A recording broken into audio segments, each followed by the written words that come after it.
Welcome to Donmar TV News Channel.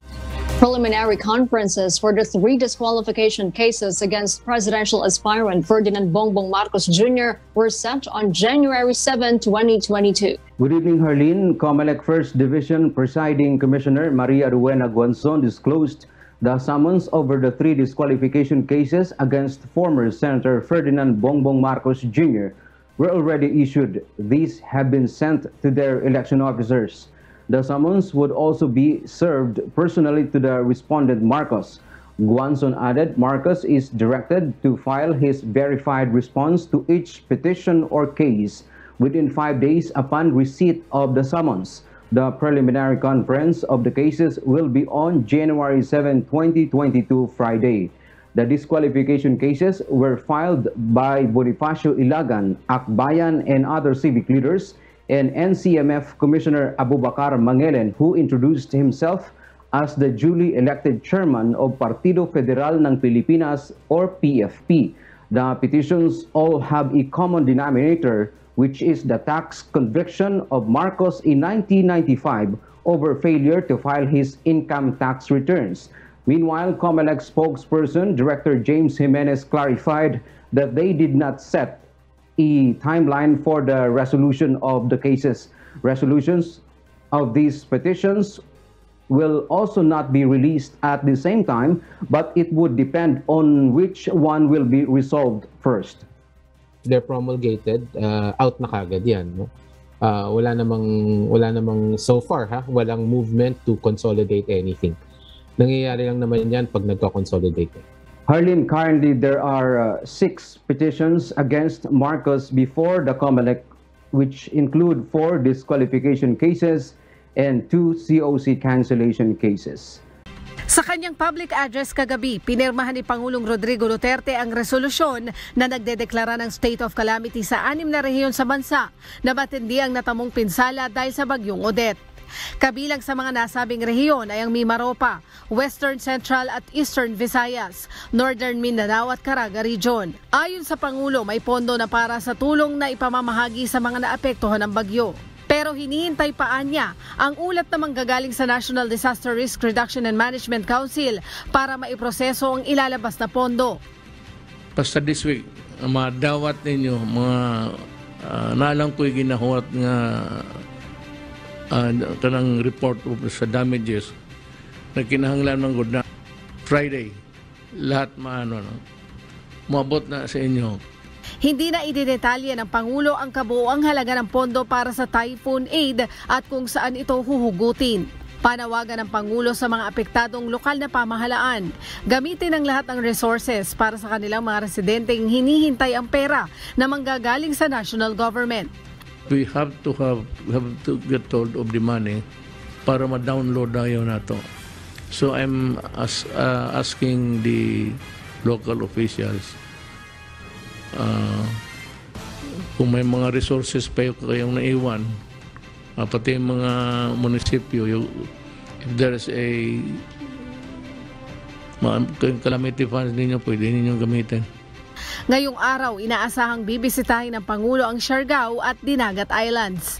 Nauna nang binisita ng Pangulo ang maasin sa Southern Leyte, Bohol, Cebu at Negros Occidental. Alam niyo, nung nanalo si PRRD, yung pamamaraan at yung pangyayari kung paano siyang ikinampanya ng lahat na umabot ng milyong-milyong tao ang pumupunta sa kanya, kami nun, para ibigay at pakita ang suporta. Nag-iba ang buong playing field ng ating political landscape. Nag-iba eh. Ngayon, at tao ikakampanya ka talaga kapag gusto ka. Ipaglalabang ka kapag gusto ka. Hindi yan matitinag at gagawa ng paraan para ikaw ay ikampanya. Nawalan nga ng mga opisina na parang campaign office o bla bla bla. Basta ang mga tao, ikakampanya ka. Kaya yung OA ka sa effort para ikumbinsihin ang mga tao na gustuhin ka, wala, hindi na mag-work yan. Kasi ang tao ngayon, kapag gusto ka, ay hindi mo naliligawan, hindi mo kukumbinsihin. Magpapakitang ka lang ng galing mo, at ikakampanya ka. Kaya masasayang lang yung mga efforts ninyo kung sakasakaling kayo walang ginawa. Kung hindi mangumbinsi, pagkatapos wala namang kaenta-enta yung mga pinagsasasabi nyo. Mga ngamote lang kayo. So kahit na ano pang pictures ang i-post nyo, kahit na ano pang mga peke na interview ang mga ilagay ninyo, halata halata. Kasi kung yan nagwo-work, sinasabi ko sa inyo, magugulat ka na lang, lahat ng tao lalabas para ikampanya ka. Kung ano man yung kulay mo, yun ang isusuot. Ngayon, parang may sumpa yung kulay nyo Pinamimigay ko ng lahat. Kulay pink. Wala rin mang gustong tumanggap. Susuriin nyo mabuti. Pero palagay ko kasi masyadong mataas ang mga tingin nyo sa sarili nyo. Alam nyo kasi magagaling kayo. Kung sa bagay, bakit ko ba sinasabi pa? Oo nga. Sige, gawin nyo nga lang yung ginagawa nyo. Ako talaga takang-taka sa mga estratehiya na ginamit ng mga oposisyon. Naging pink, maging yellow, o kung anumang kulay. Kung paanong gigibain ang kanilang kalaban. Nakita nyo naman kung ganong lalong lumaki ang base support ng mga siniraan. Ako nagtataka lang, bakit never nyong inisip na mali ang strategy nyo? Siyempre, babanatan mo siya. Babanatan mo ng babanatan. Ang mga tao ngayon, ang gagawin, pag binanatan mo, yung individual, magre-research, mag-google, mag-Facebook, mag-YouTube, maghahanap.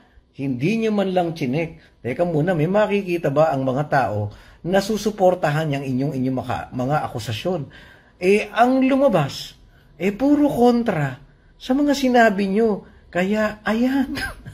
Ayan.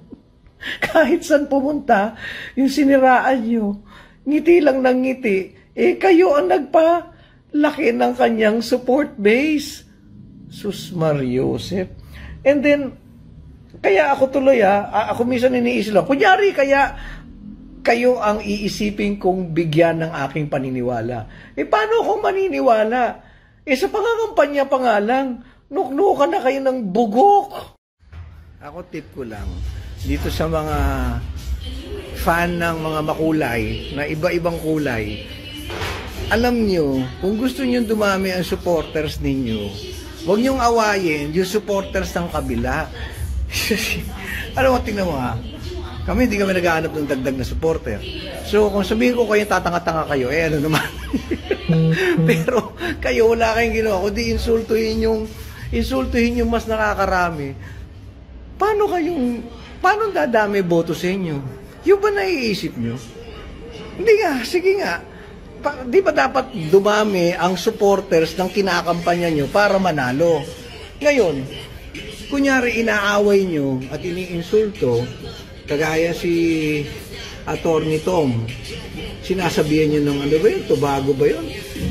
Basta parang meron siya kinalaman sa bobo. Ang daming followers nun. Di kinampanya pa kayo lalo na laban sa kandidato nyo.